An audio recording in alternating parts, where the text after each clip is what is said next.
Hello, my name is Deva Winblood. I have created a new character that I plan to tell some tales about.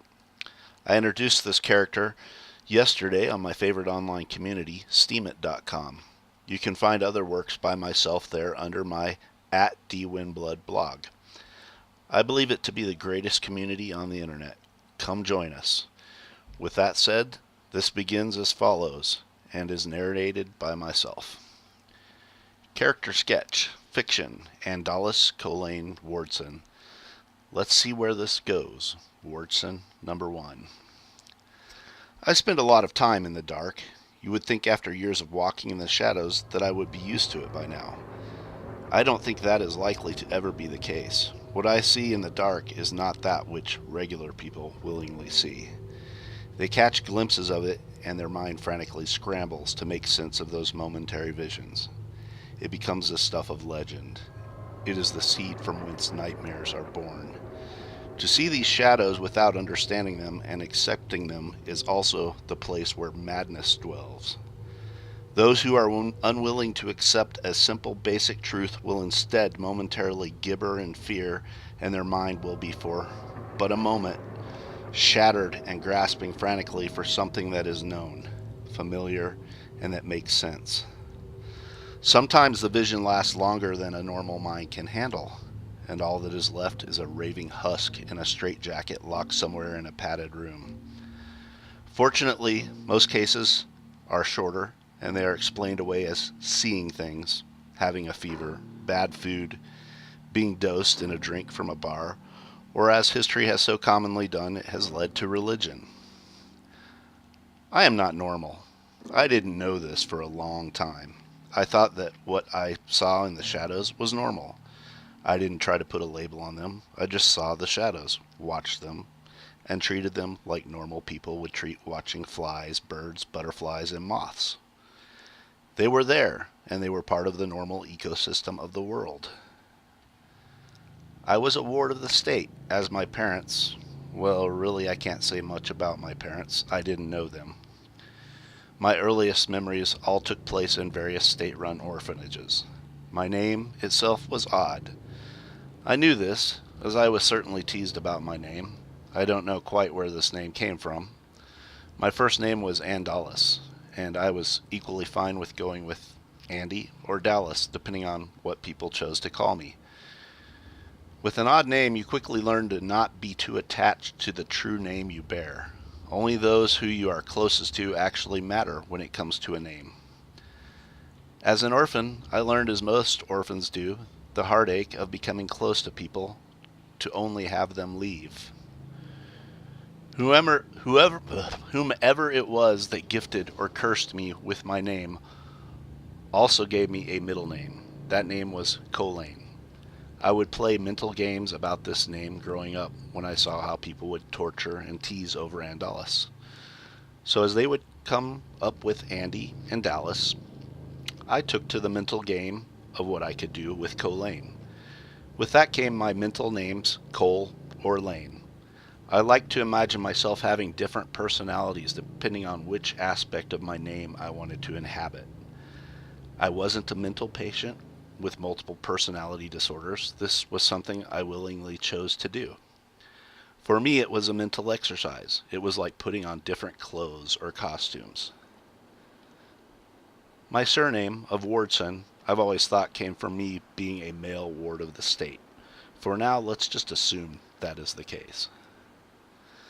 I don't know why I perceive shadows different than other people. As I grew older, I would realize that I was getting information about places by watching the shadows.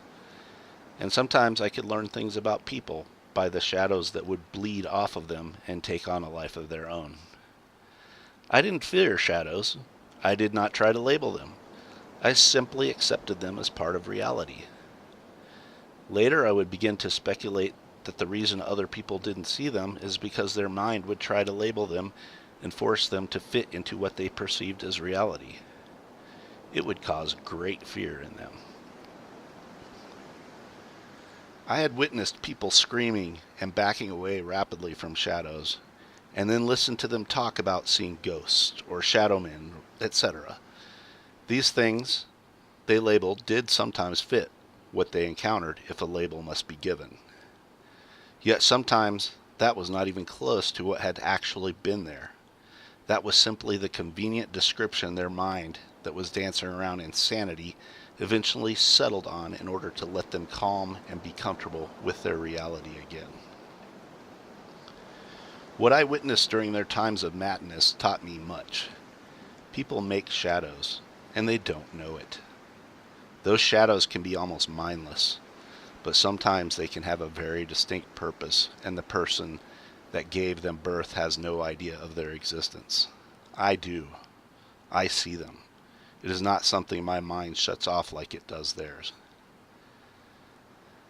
There have been a few occasions where I envy their ignorance, when I see something that happens to pass by that I know didn't come from a person. Those things cause a weight on the world. I mentally picture a bowing of reality as a ball rolling on a cloth that sags as this horrible, immense thing goes by. It is to me like Einstein's demonstrations of warped space-time and the representation of gravity. These shadows seem to have different force, but to me it seems to warp things as well as it moves by. The older I became, the more I realized how unusual I was. I still have not really met anyone that sees them all the time. I've met people claiming to speak to the dead and be mediums and such. I could watch them and see their clumsy interactions with the shadows and how they seem to occasionally be able to do things with that shadow world. They just didn't know, for even they would react in fear when they accidentally would get a glimpse of the shadows, and their mind would go through the all too familiar wild flapping of wings as it sought to explain what they saw. So often did I hear the words Satan, demons, and other things when such events occurred. These labels never seemed to fit for me, but they did seem to offer the people comfort, and often were one of the quick paths to justifying to their own mind what they had seen. I've met people that study these stories of glimpses. I've read their books. It at first was amusing as how they would write about seeing a dark thing, and they would say what they thought it might be. Whatever they would say would of course be based upon whatever limited knowledge they themselves had with which to explain things. Sometimes it was very simple and generally based in some religious terms, and occasionally it was very intricate, yet I could see it all the time, and that amusement faded and lost its luster after I saw this time and time again. I began to see most literature on the unknown as a written form of the struggle I see whenever the person is babbling and incoherent upon first perceiving something dark. Their mental grasping for firm foundation leads them to look for any way out of the madness, and this leads to speculations. They will sometimes have a gift with words and will write down these experiences well as their speculations about what it means. The problem is, they so often after time forget that it was a speculation. I've seen little pseudo-cults form around these speculations. Sudden interest in New Age and occult shops where they go and read more books built upon more speculations. That is the path some people take. Others are scared enough. It is often to the church they run. My opinion with my constant observation is that this is much the same as those who seek the New Age and occult shops, simply more entrenched, widespread, and tradition. I learned to leave them to this and keep my mouth shut. Some of the things I have seen, I do not believe are good for the world. I realized at some point if people could not see them, then how could they be expected to fight them? Sometimes, depending on which name I am wearing, I might decide it is my duty to do something about these things. In this age, when the news is more fanciful than most fiction, it seems I have a lot of work to do. I am seeing more and more reference to the shadow government. The people they are referring to might indeed be such a thing. As that, I cannot tell you. I will tell you that the people using such terms truly have no idea what truly lurks in the shadows. Thus begins my tale. I've learned a lot and seen many things I may even get a chance to share some of these tales. One thing is for certain, I have a lot to learn.